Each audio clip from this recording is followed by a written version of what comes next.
Hello बच्चों, राजकिरण वर्मा के YouTube channel mission Hindi में आपका स्वागत है। तो चलिए बढ़ते हैं आज अपने टॉपिक की तरफ। आज हम क्या पढ़ेंगे?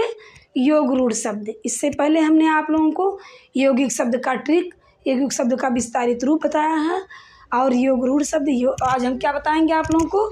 योग रूढ़।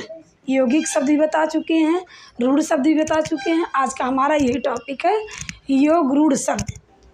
और आज हम पूरा पहचान बताएंगे उसका, आप लोगों को उदाहरण से समझाएंगे कि ये क्या है, ताकि आप लोग एग्जाम में देखते ही जान जाइए कि ये क्या है, यौगिक शब्द है या रूढ़ शब्द है या योग रूढ़ शब्द है। अब इसको देखते ही आप लोग जान जाएंगे, जैसा कि आप लोगों को हम बताएंगे। तो पहले चलिए इसका पहचान बता देते हैं। ये शब्द, ठीक है, ये शब्द एक विशेष अर्थ के लिए प्रसिद्ध हैं और इसमें तीसरे की विशेषता प्रकट होती है, ठीक।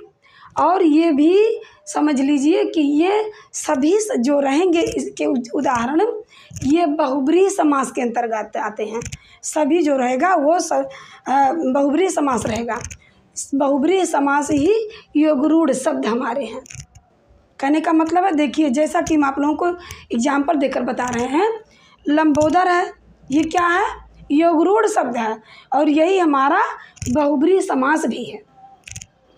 तो लंबोदर किसको कहा जाता है?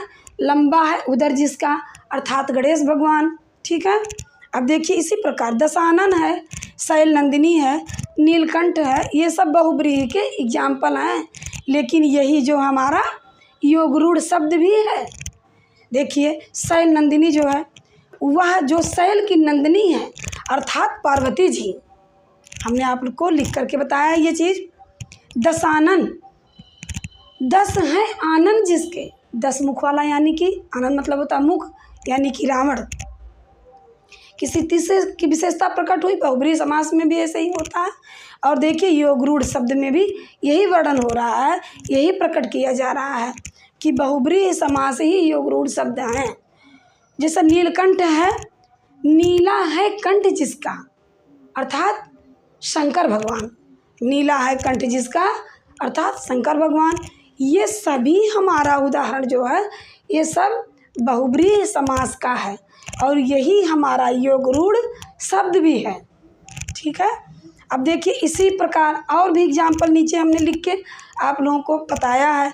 जैसे देखिए वाचस्पति है, शूलपाणी है, चक्रपाणी है, हिमतनया है, मकरध्वज भी है, ब्रजवल्लभ भी है। ये सभी उदाहरण जो हैं ये सभी योग रूढ़ शब्द के अंतर्गत आ रहा है।